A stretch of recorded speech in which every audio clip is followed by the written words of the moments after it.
Hello, my name is Kate Pryor and I'm a consultant anaesthetist. I'm a consultant anaesthetist, so I look after patients having operations. I think one of the things I love about my job is that I don't really have a normal day. Some days I can be in the operating theatre, doing a planned operating list for patients who've known about their operations for some time and are coming in to have them.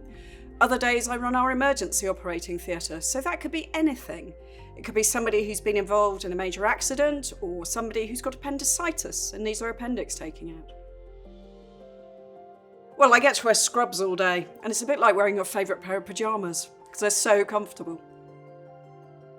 Well, all anaesthetists are doctors, so I went to medical school and I then did what were then known as house jobs, so a very general, broad education in medicine and in surgery. And then I actually thought I was going to be a surgeon first of all, so I did 2.5 years with surgical training. But I changed my mind and switched to anaesthetics, and I have absolutely no regrets.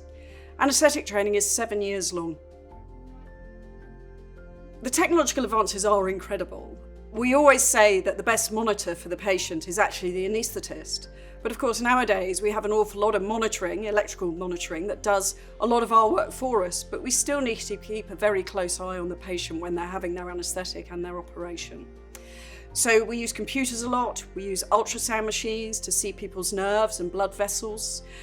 And with all that computer monitoring, it means we can also dig into the data, which is really helpful for research projects afterwards. I reckon this is an ether mask. It would have gone over the patient's nose and mouth, and the anaesthetist, except they weren't really anaesthetists then, would have dropped ether onto it.